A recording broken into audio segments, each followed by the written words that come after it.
السلام علیکم ورحمۃ اللہ وبرکاتہ.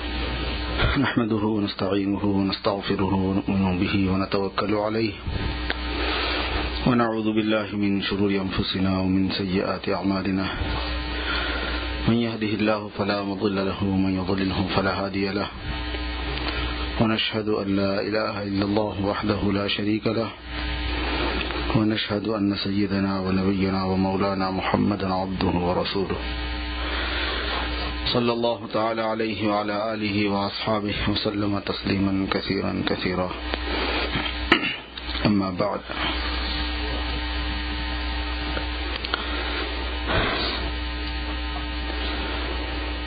برادران اسلام،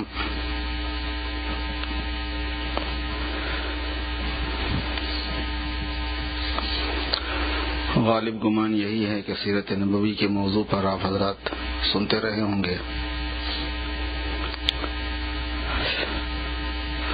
ویسے تو سال بھر میں سیرت کا موضوع آتا ہی رہتا ہے، لیکن ربیع الاول میں سیرت کا موضوع چھوٹنا بہت مشکل ہوتا ہے. سارے لوگوں کا موضوع ہوتا ہے.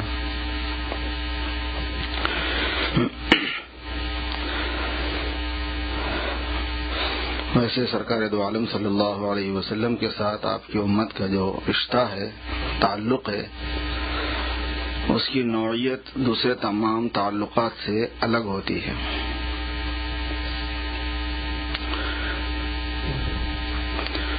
کوئی بڑا محسن، کوئی بڑا آدمی، کوئی بڑا بزرگ، کوئی بڑا بادشاہ، کوئی بڑا انقلابی آدمی،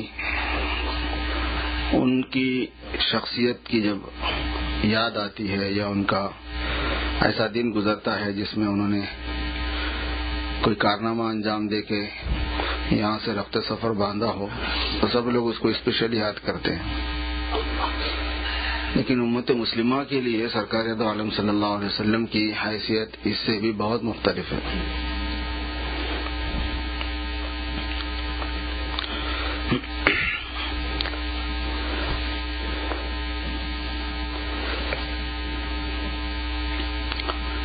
اس کی وجہ سے ان کی نسبت، ان کو یاد رکھنے کا انداز اور ان کا طور طریق وہ بہت ہی الگ ہے. دوسرے بادشاہوں سے، دوسرے یادگار شخصیتوں سے، دوسرے محسنوں سے، دوسرے لیڈروں سے بالکل مختلف ہے، حتیٰ کہ دوسرے پیغمبروں سے بھی مختلف ہے. آپ اس سے اندازہ لگائیے کہ اس کا احساس خود سرکار کو بھی تھا کہ میری نوعیت الگ ہے بالکل. ایک مرتبہ حضور پاک صلی اللہ علیہ وسلم پیر کے دن روزے سے تھے، تو آپ سے پوچھا گیا تھا کہ آپ آج روزے سے کیوں ہیں؟ تو فرمایا کہ ذالک الیوم الذی ولدت فیہ، یہ دن ہی تو میں پیدا ہوا ہوں، پیر کے دن میں پیدا ہوا ہوں.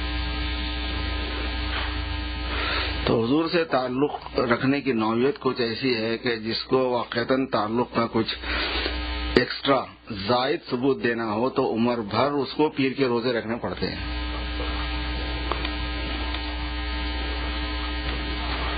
تو ہے وہ چیز نہیں ہے تو خاموش بیٹھو اپنا. ہمارا حوصلہ وہ کہاں ہوتا ہے؟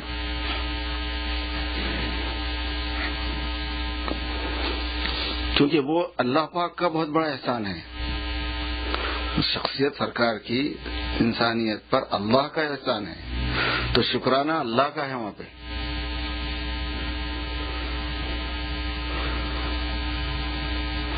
اور سرکار کا احسان سرکار کے ذریعے سے جو اللہ پاک کا احسان ہے قرآن پاک میں ہے نا، اس کو لقد من اللہ علی المؤمنین، اللہ نے احسان فرمایا ایمان والوں کا.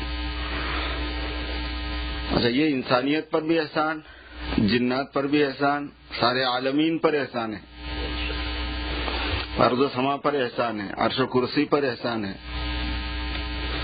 پوری کائنات پر احسان ہے. چونکہ اول الوجود آپ ہیں، موجودات میں اول الخلق جس کو کہیں گے، موجودات مخلوقات کا وجود مراد ہے اول الوجود میں. افضل الخلق تو آپ ہے ہی، اول الخلق بھی آپ ہیں. مخلوق میں سب سے اول آپ ہیں، لوح و قلم سے بھی پہلے، عرش و کرسی سے بھی پہلے. اور افضل الخلق تو بدرجہ اولا ہے. پوری مخلوق میں افضل. تو اس کی وجہ سے پوری کائنات پر اللہ پاک کا جو احسان ہوا ہے وہ سرکار کے ذریعے سے ہوا ہے، اور یہ سرکار کو بھی معلوم تھی، آپ ہی کے بتانے سے ہمیں پتہ چلا ہے.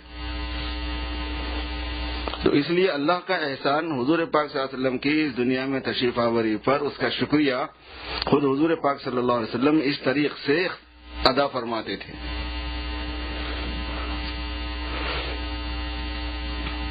تو یہ عاشقی آسان نہیں ہے، یہ سب کے ساتھ تو بہت آسان ہے لیکن سرکار کے ساتھ آسان نہیں ہے. عشق آسان، عشق کیا ہوا بھلے افتاد مشکل ہے نا.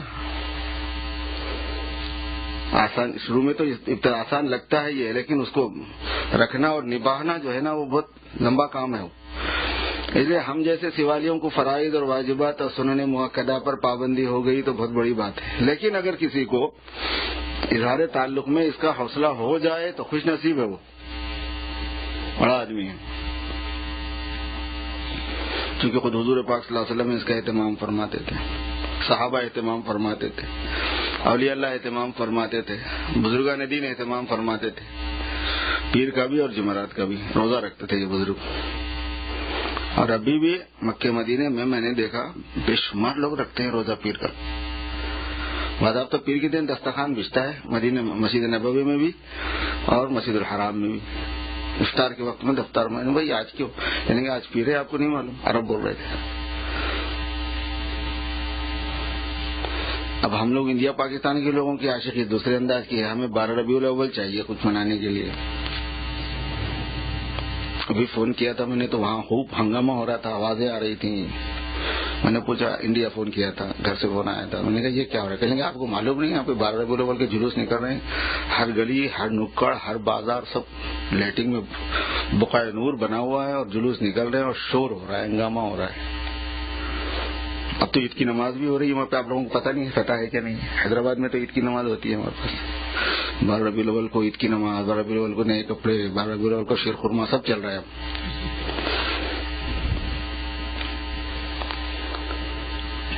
محبت میں لوگ کر ڈالتے اور یہ سمجھتے ہیں کہ بھئی محبت میں ہے تو جائز ہی ہوگا اور اللہ کو بھی برا نہیں لگے گا، کیونکہ ان کا بھی تو محبوب ہے نا، ان کے بھی محبوب ہیں، ہمارے بھی محبوب ہیں. اگر ہم نے اونچ نیچ کر دی محبت میں تو ایسی کیا بات ہو گئی؟ یہ کانسیپٹ آتا ہے عام آدمی کے ذہن میں، اور یہ اللہ پاک کو بہت ناراض کرنے والی چیز ہے. وجہ اس کی ہے کہ اتنی بڑی ذات، ایسی افضل ذات، ایسی اشرف ذات کو جو کام دیا گیا تھا وہ کام ڈسٹرب ہو جاتا ہے اس سے. جو میسج دے کے بھیجا گیا تھا وہ میسج خراب ہو جاتا ہے اس سے.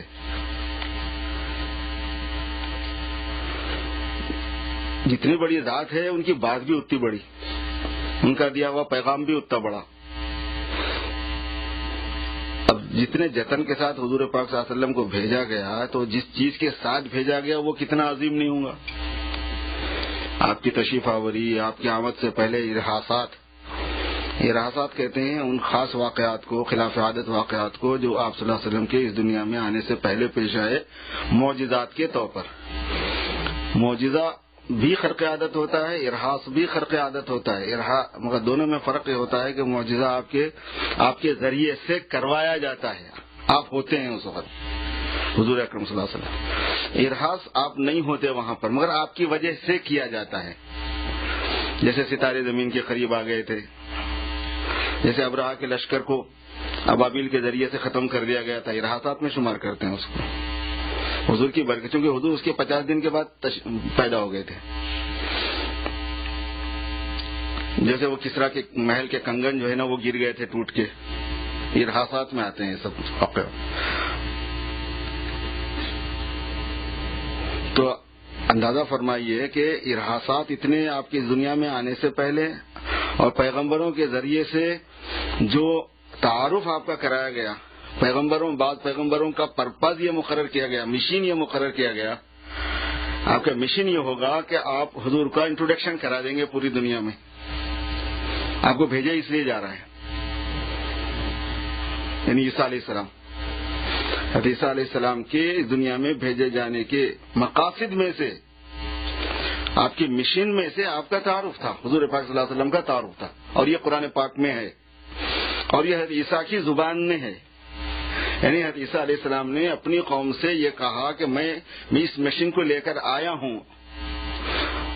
حضرت عیسیٰ علیہ السلام نے جو اپنی قوم سے یہ بات کہی، اس کو قرآن پاک میں نقل کیا گیا ہے کہ میں حضور کا تعارف کرانے آیا ہوں آپ لوگوں کو.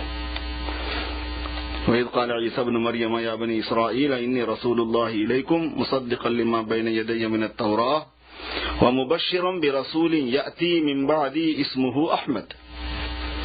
میں ایک رسول کی خوشخبری دینے کے لیے آیا ہوں جو میرے بعد آنے والے ہیں، اور ان کا نام احمد ہوگا صلی اللہ علیہ وسلم. ویسے تو ہر نبی فضیلت والے ہیں اور ہر نبی بہت بڑے ہیں، لیکن حضور کا کسی کے ساتھ تقابل نہیں ہے، یہ ذہن میں رہنا چاہیے. حضرت عیسیٰ بڑے تھے یا سرکار بڑے تھے، حضرت موسیٰ بڑے تھے یا سرکار بڑے تھے. تقابل کرنا خود ایک غلطی ہے. یہاں پہ کوئی تقابل نہیں، کسی پیغمبر کے ساتھ حضور کا کوئی تقابل نہیں ہے. ویسے ایسے انداز میں کسی خاص موقع پر بیان کرنا کہ وہ چھوٹے نظر آئیں دوسرے، یہ بے ادبی میں شمار کیا جاتا ہے، یہ نہیں کرنا چاہیے. بقیہ مرتبے کے اعتبار سے، فضیلت کے اعتبار سے سرکار دو عالم صلی اللہ علیہ وسلم اتنے اونچے ہیں، اتنے بڑے ہیں کہ کسی پیغمبر کے ساتھ میں کمپیئر کرنا ہی غلط ہوتا ہے. اب یہ ان بیچاروں کو، برادران وطن کو کون بتائے گا؟ ان کو بتانے کی ذمہ داری تو ہم پر ہے. ہم ہمت ہی نہیں کر پاتے، ہم جرأت ہی نہیں کر پاتے ہیں. ہم خود ہی اتنے معروف ہیں کہ ہم سمجھتے ہیں ہمارے پاس کچھ نہیں ہے، ان کے پاس ہی سب کچھ ہے. ہمیں سب سے پہلے یہ شعور لانا پڑے گا کہ یہ مساکین ہیں، یہ مسکین ہیں، ان کے پاس نہیں ہے کچھ بھی، ہمارے پاس ہے، ہمیں دینے کی ذمہ داری دی گئی ہے. ان کے پاس سڑکیں بہت اچھی ہیں لیکن ہدایت کا راستہ نہیں ہے. ان کے پاس فزیکل راستے ہیں، روحانی راستے نہیں ہیں.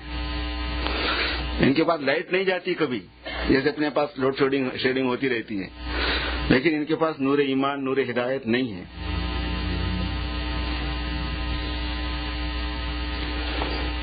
انسانیت کی قدریں یہاں نہیں ہیں، بیچاروں کو معلوم نہیں ہے، اس لیے کیونکہ یہ ضالین میں سے ہیں. ضالین ان کو بولتے ہیں کہ جو بے شعوری طور پر راستہ کھو چکے ہوں. مغضوب علیہم ان کو کہتے ہیں کہ جو دانستہ طور پر راستہ چھوڑ چکے ہوں. ضالین ان کو کہتے ہیں کہ جو بے شعوری طور پر راستہ کھو چکے ہوں. ان میں سے ان کو نہیں پتا ہے بڑے چھوٹوں کی قدریں کیا ہیں، ان کو نہیں پتا ہے کہ رائٹس اور حقوق کیا ہیں انسانوں کے، ماں باپ کے، اولاد کے، پڑوسیوں کے، ان کے، ان کے. اسلامی قدریں کیا ہیں معاشرت کے اعتبار سے، طرز زندگی میں انسانیت کیا ہوتی ہے، حیوانیت کیا ہوتی ہے، نسلوں کی حفاظت کیا ہوتی ہے، نسبوں کی حفاظت کیا ہوتی ہے، خاندانی ارتقاء کیا ہوتا ہے، کہاں ہے؟ ایسا نہیں کہ ہم ان کو بلیم کر رہے ہیں نا، ان کا ہی اقرار ہے. یہ ہمارے بولنے کی وجہ سے ہم ان پہ نہیں تھوپ رہے، وہ خود ہی کہہ رہے ہیں کہ ہمارے پاس تو کوئی خاندانی سیف نہیں ہے. جب ماں باپ کا رشتہ محفوظ نہیں رہا، اولاد کا رشتہ محفوظ نہیں رہا، نسب کا رشتہ محفوظ نہیں رہا، تو اب کہاں سے حقوق باقی رہ سکتے ہیں؟ نہیں رہ سکتے. آئلی قوانین ایسے چلے گئے، اچھے برے کی تمیز نہیں رہی، صحیح کیا ہے غلط کیا ہے اس کا علم ہی نہیں رہا ان کو، اس واسطے کہ صحیح غلط کی تعریف ہی مقرر نہیں کر سکے. ان کو صحیح کی تعریف نہیں آ سکے گی اور کبھی بھی نہیں آ سکتے، میں بتا دوں. کیونکہ صحیح کی تعریف مذہب مقرر کرتا ہے، مذہب کی ضرورت اگر نہیں ہے تو وہ صحیح کی تعریف بھی مقرر نہیں کی جا سکتی.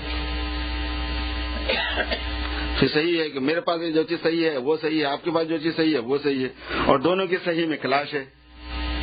آپ ایک چیز کو صحیح سمجھ رہے ہو، میں نہیں سمجھ رہا ہوں، میں ایک چیز کو صحیح سمجھ رہا ہوں، آپ نہیں سمجھ رہے. آپ کا صحیح الگ ہو گیا، میرا صحیح الگ ہو گیا، اصلی صحیح تو غائب ہو گیا. ایسا ہوتا ہے.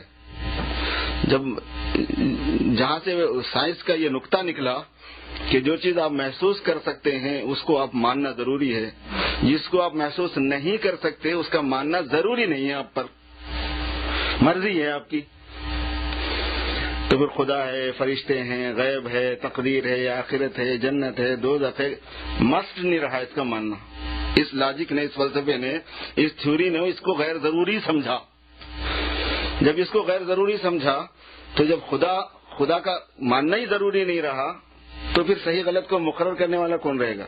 آپ کا دماغ جو صحیح بولے آپ کے نزدیک صحیح، میرا دماغ جو صحیح بولے وہ میرے نزدیک صحیح، تو صحیح میں کلاش ہو گیا. جو آپ کا دماغ غلط بولے وہ غلط، جو میرا دماغ غلط بولے وہ غلط، تو غلط میں کلاش ہو گیا. ایسے راستہ بھول گئے. اب انسانیت کا فرق ہی نہیں رہا. انسانیت میں حیوانیت میں کیا فرق ہوتا ہے، حیا اور بے حیائی میں کیا فرق ہوتا ہے، تمیز اور بدتمیزی میں کیا فرق ہوتا ہے، صحیح اور غلط میں کیا فرق ہوتا ہے. بتاؤ کتنی ضرورت ہے ہمارے ساتھیوں کو، دوستوں کو، برادران وطن کو بتانے کی کہ بھائی کیا چیز ہے ہمارے پاس اور کیا چیز نہیں ہے تمہارے پاس.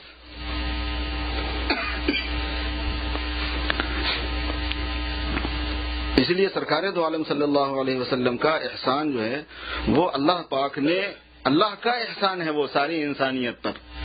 اور آپ کو جو بھیجا گیا تو اتنے جتن کے ساتھ جو بھیجا گیا وہ ایک پرپس کے ساتھ بھیجا گیا، تو وہ پرپس کتنا باجتن ہوگا. اتنی عظیم شخصیت، اتنے کرامات والی، اتنے معجزات والی، اتنی خصوصیات والی، اتنے صفات والی جو ذات گرامی کو اللہ پاک نے مبعوث فرمایا، تو آپ اندازہ فرمائیے کہ اس ذات گرامی کو جس چیز کے لیے مبعوث کیا گیا، جس چیز کے ساتھ مبعوث کیا گیا، جو چیز دے کر بھیجی گئی، وہ کتنی محترم بشان ہوگی. تو اگر خوشی اور غم کے راستوں میں اپنی مرضی چلائی جائے تو یہ ڈسٹرب ہوتی ہے. اصل میں یہ کہہ رہا تھا میں،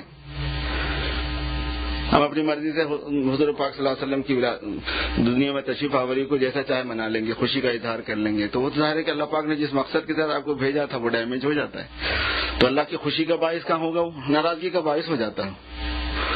اب یہ چیز سمجھنے کے واسطے علم چاہیے ہوتا ہے، فہم چاہیے، شعور چاہیے. جذبات سے کام نہیں چلتا خالی. علم نہ ہو، جذبات اور محبت ہو تو بدعات پیدا ہوتے ہیں.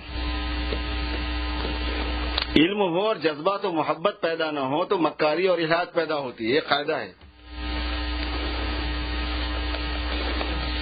علم ہو اور محبت نہ ہو، عشق نہ ہو تو شرع و دین بت کدہ ہے. تصورات علامہ اقبال، عشق نہ ہو تو شرع و دین، شریعت اور دین جو ہے نا یہ تصورات کا یہ بھی ایک بت کدہ ہو جاتا بول رہے ہیں. وہ تھیوری، لاجک میرے ساتھ تو نہیں ہے نا. تو محبت بھی ضروری ہے، اس کے ساتھ ساتھ علم بھی ضروری ہوتا ہے. محبت کے ساتھ اگر علم نہ ہو تو پھر خرافات اور رسوم اور بدعات ایسی وجود میں آئیں گی کہ اصلی چیز کو خراب کر دیں گی. اور یہ بیچاروں سے ہو رہی غلطی، اپنے لوگوں سے، اپنے بھائیوں سے ہو جاتی ہے. جہالت عام ہے اور جہالت دن بدن بڑھتی ہی رہتی ہے، کیونکہ جہالت کا کام ہے خود سے بڑھنا.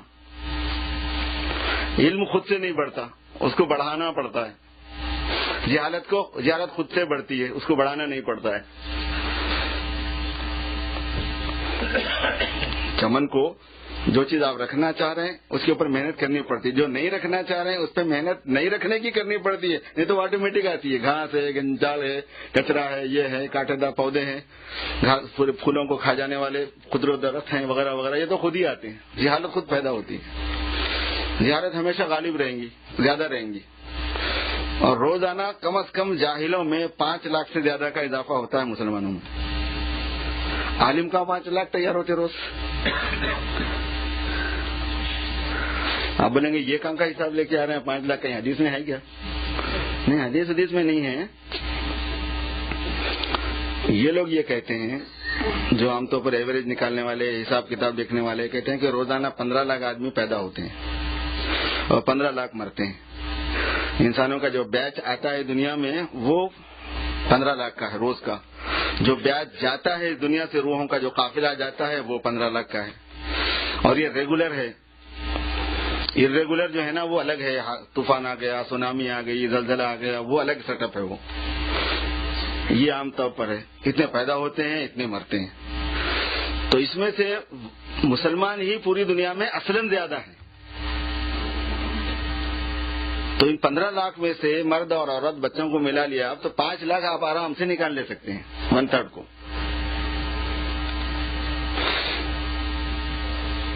تو اس طریقے سے ہر دن 15 لاکھ 5 لاکھ آدمی، چلو 5 آپ کو زیادہ ہضم نہیں ہو رہا تو اس کا 1/4 نکال لو، 15 لاکھ کا 1/4 کیا بنتا ہے؟ تقریباً 4 کے قریب بنتا ہے. وہ 1.25 لاکھ بول رہا پیچھے، بس گئی تیری دکان. اس کا مطلب یہ کہ تو صحیح بھاؤ نہیں دیتا. 5 کے حساب سے. اچھا نہیں، 5 کے حساب سے 15 کے حساب سے 1/4 جب 4 لاکھ کے قریب بیٹھے گا تو 1/4 4 لاکھ ہوگا. تو 4 لاکھ آدمی روز بالغ ہوتا ہے مسلمانوں میں. پیدا ہوا نا بھائی، جو پیدا ہوا انہیں بڑھ بھی تو رہا ہے آگے. تو 4 لاکھ مرد اور عورت بچے ملا کے روز بالغ ہوتے ہیں، یعنی شریعت کے مکلف ہو جاتے ہیں، اسلام کے ذمہ دار ہو جاتے ہیں. اور وہ 4 لاکھ کے 4 لاکھ کو اسلام کا کچھ پتہ نہیں. اچھا آج 4 لاکھ بڑے ہو گئے تو ویٹنگ نہیں ہے ان کی کہ بھائی ذرا ان کی تربیت ہو جانے دو، ذرا ان کا سلیبس ہو جانے دو، ذرا ان کو اسکول میں پڑھ لینے دو، ذرا ان کو کسی ادارے میں پڑھ لینے دو دین کے. اس کے بعد 4 آئیں گے. نہیں، کل دوسرے 4 لاکھ آئی گئے، پرسوں تیسرے 4 لاکھ آ گئے. ہر دن 4 لاکھ کے قریب کا اضافہ امت مسلمہ میں ہوتا ہے. تو جاہل زیادہ رہیں گے یا عالم زیادہ رہیں گے دنیا میں؟ اور یہ مسلمانوں کے جاہلوں کا حال ہے. بےمانوں کے جاہل کا تو پھر اور اس میں 3 گنا اضافہ کرو. جہالت غالب رہتی ہے ہمیشہ. یہ پرابلم ہے اصل میں. جو لوگ کہتے ہیں بارے زیادہ مدرسے کھول کے کیا کرنا ہے، زیادہ ادارے کھول کے کیا کرنا ہے، ذرا اس سے ملا کے تو دیکھو، ٹیلی کر کے دیکھو کہ ہمارے مدرسوں کی جو تعداد ہے، ہمارے پاس پڑھنے والے جو اسٹوڈنٹس ہیں، مذہبی علم سیکھنے والے جو بچے بچیاں ہیں، ان کو کمپیئر کر کے دیکھو اس تناسب کے ساتھ میں جو ریگولر روزانہ طریقے پر بڑھ رہے ہیں. پتہ چلے گا آپ کو دنیا میں کیا ہے اور کیا ہونا چاہیے. کوئی جوڑ نہیں ہے ہماری دینی خدمات کا اصل معاملے کے ساتھ میں، اصل ذمہ داری کے ساتھ میں، جو مسلمانوں کی اصل ذمہ داری ہے اس کا کوئی جوڑ ہی نہیں ہے. بہت ہی منیمائز، بہت ہی چھوٹا معاملہ ہم لوگ کرتے ہیں.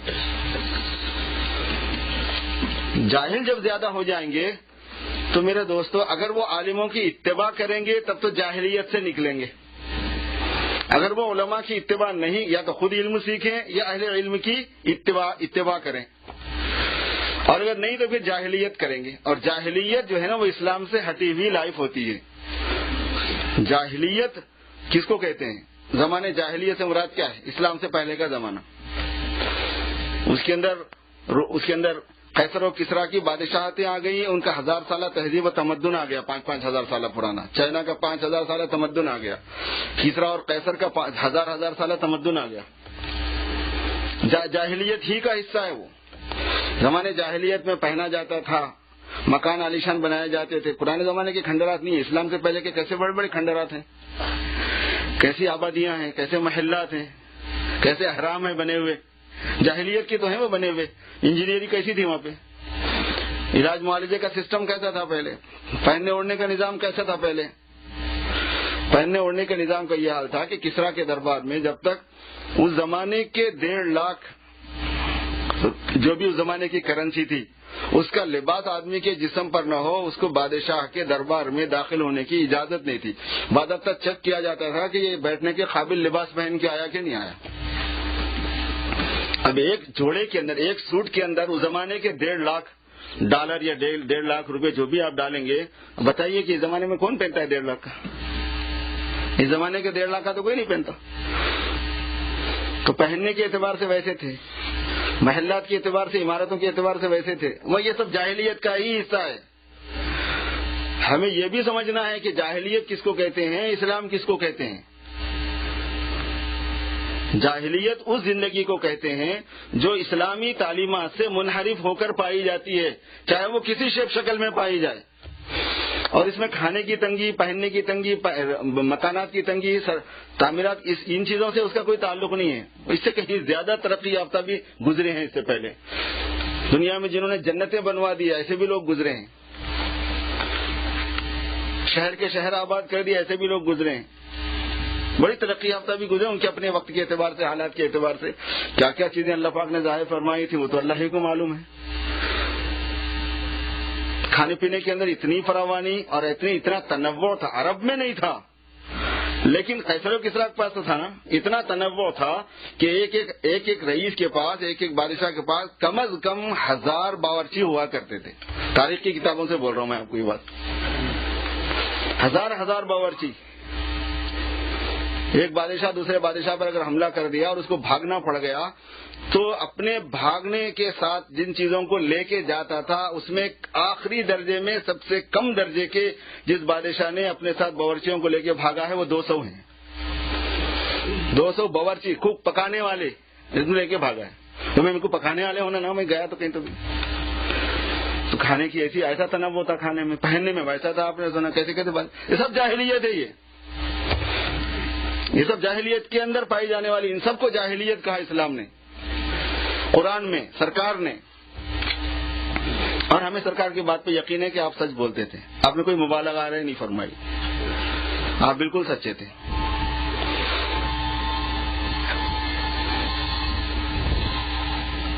اس زمانے میں جو اسلام اور مغربیت اور اسلام اور دوسرے طور طریقے کے نام سے لفظ بولے جاتے ہیں نا، بیسٹ لفظ اس کے واسطے ہے اسلام اور جاہلیت. اسلام اور جاہلیت جو اسلام سے ہٹا ہوا طور طریق، کلچر، تمدن، تہذیب، معاشرت، معاملات، اخلاق، کیا جتنی چیزیں ہیں اسلامی تعلیم سے اگر ہٹی ہوئی ہیں وہ جاہلیت ہے. وہی تھی پہلے، حضور پاک صلی اللہ علیہ وسلم کی اس دنیا میں تشریف لانے سے پہلے وہی چیز تھی. فیشن، فحش، ننگاپن، بدکاری کی عمومیت، شراب خوری کی عمومیت،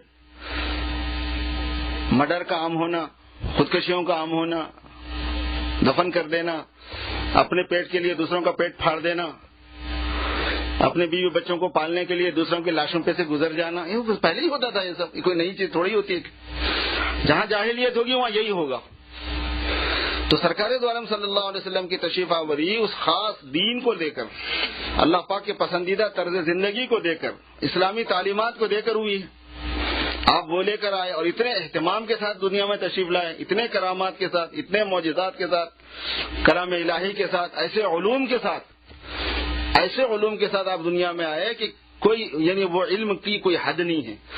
اب ہے نا بھائی، ہمارے امریکہ کا قانون ہے وہ انڈیا پہ تو اپلائی نہیں ہوتا. انڈیا کا جو قانون ہے وہ پاک پہ اپلائی نہیں ہوتا. وہاں کے جو طور طریقے ہیں وہ چائنا پہ اپلائی نہیں ہوتے، وہ رشیا پہ اپلائی نہیں ہوتے. ہر ایک کا اپنا اپنا ہے. اسلام کا ویسا نہیں ہے، اس لیے اس کی کوئی باؤنڈری نہیں ہے، اس کی کوئی باؤنڈری نہیں ہوتی. سب جگہ کے لیے، قیامت تک کی انسانیت کے لیے، اور ہر جگہ میں، ہر چیز میں، حکومت کے معاملات میں ہو، فوج کے معاملات میں ہو، پولیس کے معاملات میں ہو، عدالت کے معاملات میں ہو، بزنس کے معاملات میں ہو، شادی بیاہ کے معاملات میں ہو، رائٹس کے معاملات، کسی چیز میں آپ یہ بتا ہی نہیں سکتے کہ اس میں سرکار دو عالم صلی اللہ علیہ وسلم کی تعلیم نہیں پائی جاتی. ایسا نہیں ہوگا. کیسا علم آپ نے دیا، قیامت تک کی انسانیت کے لیے دیا. تو کتنا بڑا اللہ پاک کا یہ احسان ہے. تو اس کو اگر کسی قسم کا نقصان پہنچتا ہو تو وہ اللہ کی ناراضگی کا سبب ہو جاتا ہے. یہ میں کہنا چاہتا تھا اصل میں.